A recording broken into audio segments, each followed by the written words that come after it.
Today I'm going to share with you, it's not a political rant, I'm going to share with you while I watched 20 minutes of the Trump-Biden debate, and I'm going to share with you, it won't be what you expect, why watching 20 minutes of that circus made me want to puke as a husband, as a father, and as a small business owner.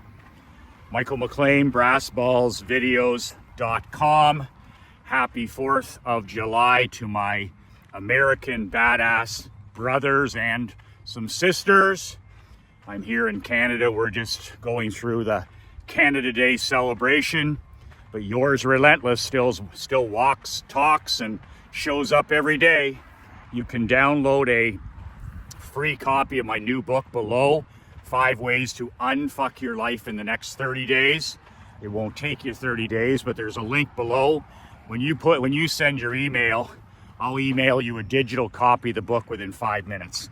Admittedly, a word of warning, my new book is not every businessman's cup of whiskey. I wrote this book for champions, not chumps, for winners, not whiners. The link is below. So, I don't participate in politics, north of the border, south of the border. I don't participate in anti-social media, and I barely watch any pro sports. I've literally reclaimed my mental toughness because of those decisions. My wife, Krista, the other night was an exception because my wife, Krista, my 11-year-old daughter had gone camping, and yours unruly is not a camper. I'll go camping for one night. But they stayed for a couple more, so I was at home, walking, talking, reading, boating, swimming. So one of the rare nights of the year, I sat down at a little after 8 o'clock here, and I turned on the television to watch a little bit of some sports, and I stumbled upon the debate. I knew the debate was happening that day, but I literally watched it for about 20 minutes. I watched President Biden and President Trump, and I have to say, and this is not a political commentary, I literally have to say, when I was watching it for the 20 minutes, I kept getting more a pit in my stomach. It was like anxiety was coming over me. I'm not used to that. I don't have any of these toxic inputs. I don't watch TV, I don't watch the news, I don't study politics. It's all rat poison. It's all rat poison, so I keep it out of my life. I brainwash myself with books, with newsletters, and with positive things. I literally brainwash myself with great inputs. Great inputs equal what? Great outputs. So my mind and my body and my soul, I'm not used to this kind of thing anymore. But it was shocking to me just sitting on the couch there, the breeze was coming in off the lake, how negative the 20 minutes was and how it made me feel anxious, it made me feel worried, it made me have become stressful, my breathing changed, my body language changed, and eventually I just shut it off after 20 minutes. And I was saying to my wife, Krista, I said, you know, like, I know what goes on in politics. I have like 3 people that are in the know in Canada and the United States, so I don't have to follow all the fake news and the bought and paid media. So I know what's going on, and I've never, of course, missed a vote in my life. I never missed a school election. I've never any vote, I'm there. So when I turned it off, I sat there for a while, and I went out on the dock to shake it off. And I thought to myself, I said, you know, why did that 20 minutes make me feel so anxious and so, you know, almost jittery? And then I thought about it for a couple more days since, and we've heard all the pretend experts and the talking heads, you know, they're trying to make some excuses for Creepy Joe. They're trying to run Trump into the ground and all this. But I go, that's not it. That's not it. There's a reason that this whole production made me feel sick to my stomach. And then it dawned on me yesterday when I was out boating and thinking, and I said, you know what made me sick to my stomach? It wasn't the fact that Joe Biden was that's elder abuse. He's suffering from dementia. My mom suffers from dementia. She's doing very well, thank God. But I have compassion for people that are suffering from dementia and Alzheimer's. My mom and dad are both 90 years old, so I have a lot of compassion and empathy for older people and what they go through. So it wasn't that. And it wasn't the issues that they were discussing. What at the heel of the hunt bothered me the most was the fact that, and I thought about this yesterday, is it was sad and pathetic to watch Creepy Joe. It was sad and pathetic. But what really upset me was the fact that his wife, Biden's wife, allowed all of this to happen. And that surprised me. I was like, it wasn't the issues, it wasn't the debate itself.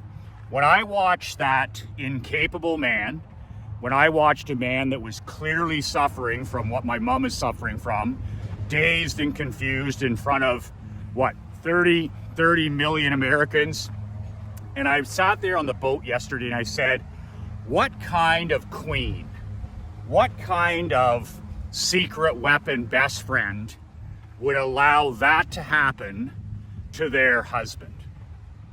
And my dad had said just the day before my wedding to my wife Krista 13 years ago, some of my good friends were at the wedding in Dominican, and I was talking about, friendship and stuff, and my dad pulled me aside to the pool and he said, those guys are long gone from this day on.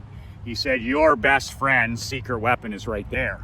And he pointed to my to-be wife, Krista. He said, that's your ride or die partner.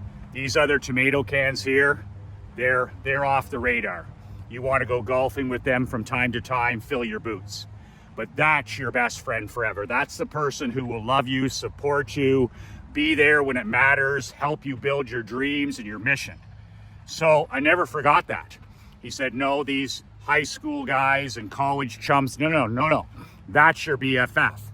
So when I saw, first of all, Biden's wife help him onto the stage, I saw some replays of that. And then she held, I think, what's her name? Jill, is that her fucking name? Anyways, then she helped him off the stage, those little steps.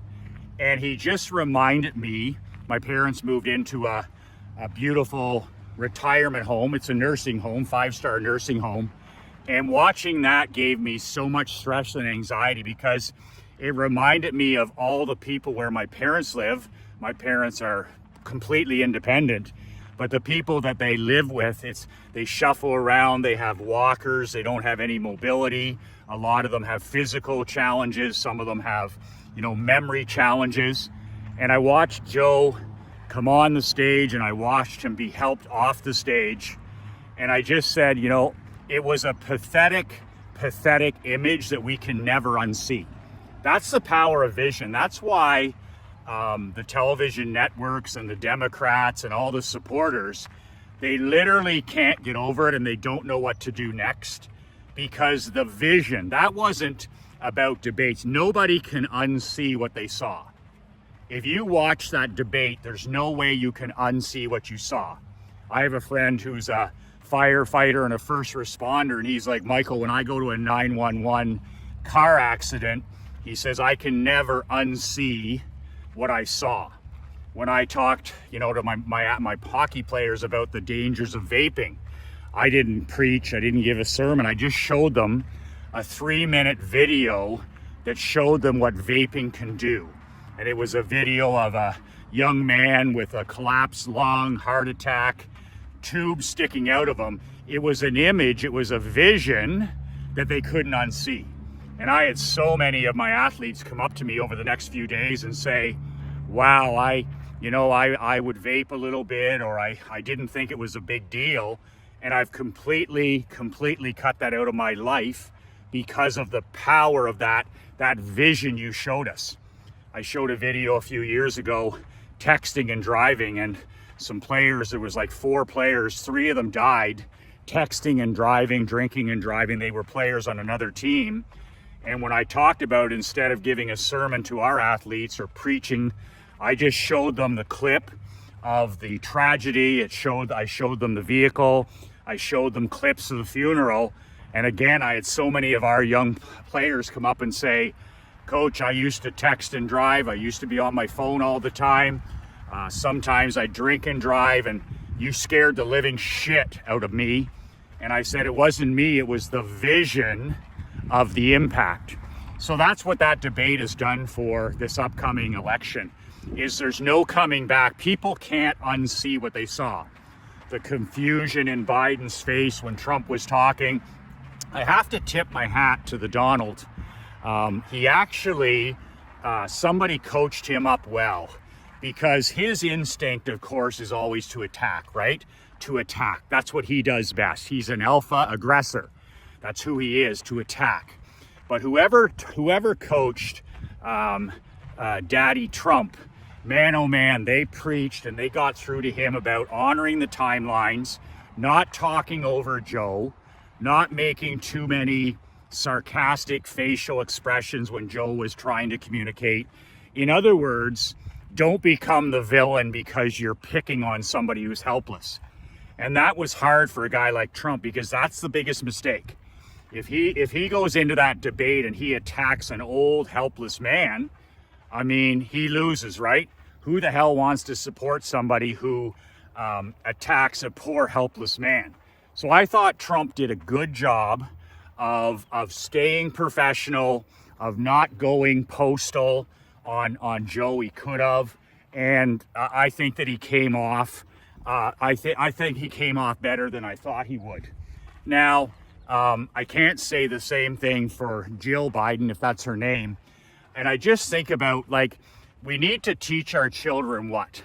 The number one thing we have to teach our children is who they marry or decide to spend their life with is the most important decision ever. Literally the most important decision. If you get that right, if our sons or daughters get that, who they decide to marry right, they live life on easy mode, literally easy mode.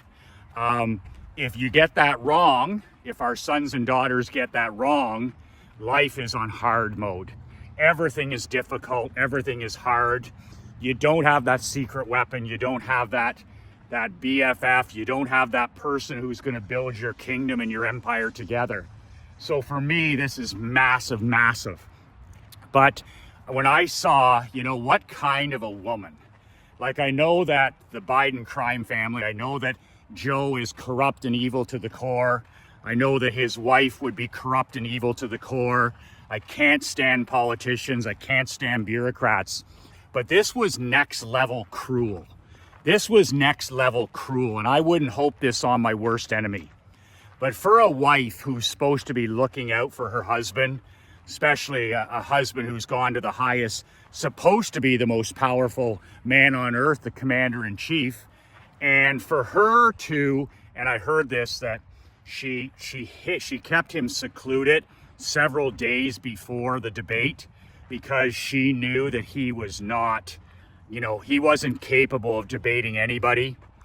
And she didn't want people to talk Joe out of, or, stepping down or saying, I can't do this, or I can't be the next candidate.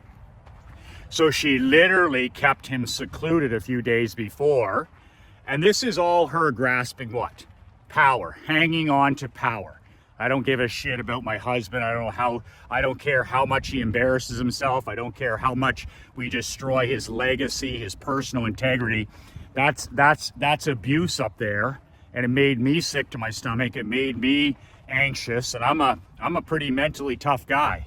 Like, I like competition. I like unfair advantages. But that wasn't even a competition. The CNN moderators felt sorry for him. 30 million people felt sorry. I think even Trump was like, whoa, that this is pathetic. And for him, for Biden's spouse to want to hang on to power so much that she not only tells the party that, yeah, Joe is capable of running again. You imagine him in another 4 years. And yes, we want this debate, and then secluding him away from anybody that could talk him out of it. And then putting him out on that stage and then helping him back off that stage and then going to several functions since that debate and standing up there with her husband and saying, you know, we've got this, we're going to win this. It's just beyond pathetic. Like, there's a guy who made the biggest mistake ever. He didn't pick the right person years and years, decades ago. And she literally threw him to the wolves. She literally threw him under the truck in front of 30 million people. And I finally figured out that was what made me feel so ill, so sick to my stomach. I mean, I can lose, I can win, I can take an ass kicking, I can give an ass kicking. But man, when your best friend, when your ride or die partner, your husband or your wife, you know, if they don't have your back, if they don't have your highest interest, that's as sad and pathetic as it gets. Like, I'm no fan of Joe Biden. I think his son is a reflection of their parenting, of course. He's corrupt to the core as well. But man, oh man, you know, she's at a different level here. I don't know, you'd have to be a psychopath to do what she did. You certainly would have to be a high-functioning narcissist. She didn't give a shit. She knew he wasn't ready. She knew that this had a chance of going off the rails, and it did. And even then, she's still trying to claim power. So I don't even know where I'm going with this, other than the fact that who our children decide to marry is everything.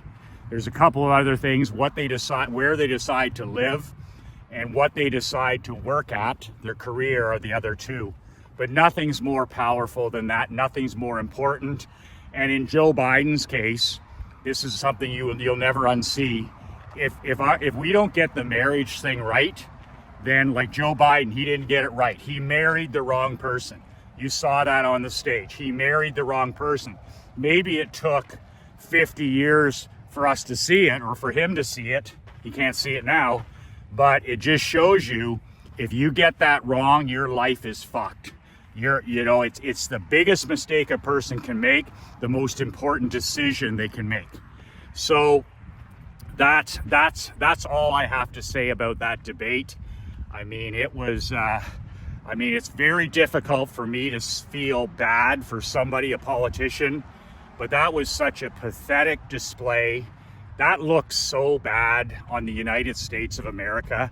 That looks so bad to our enemies. That looks so bad. Like, you know, you're thinking about Putin, and you're thinking about North Korea and Iran, and you're thinking about the terrorist groups, and you're thinking about China.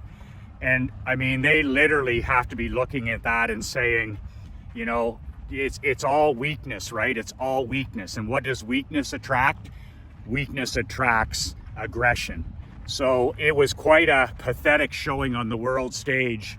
But if you want to blame somebody, you know, don't blame CNN, and don't blame Trump, and don't blame the party itself, which I'd like to, but man, oh man, when your queen lets you down, when your queen takes you to slaughter like that, literally to slaughter like that in front of 30 million people, this will never be over. He'll never live this down.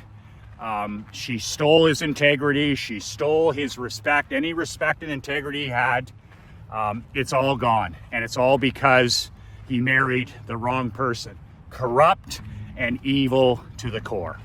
So, in unrelated news, I'm starting a mastermind in August. If you want to be part of it, if you're not happy with the first 6 months of your year, we're halfway through the year. Maybe you've hit a plateau, maybe you're in a slump, maybe you got to get things going again. If you're interested in more information, I'm just putting together an email list for notification. If that's the case, down in the comments, write Mastermind. Just comment Mastermind. There's no obligation. I don't care whether you join or you don't.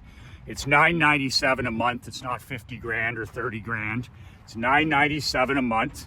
I'm going to have 3 live events in Florida, bi-weekly coaching. You can come, you can stay as long as you want, a month, 3 years, I don't care.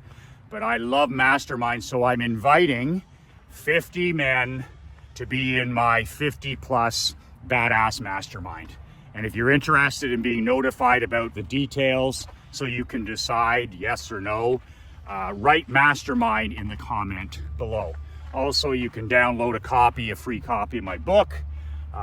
Also below, brassballsvideos.com. That's it. 2 words that changed my life, 2 words that can change yours. Be relentless.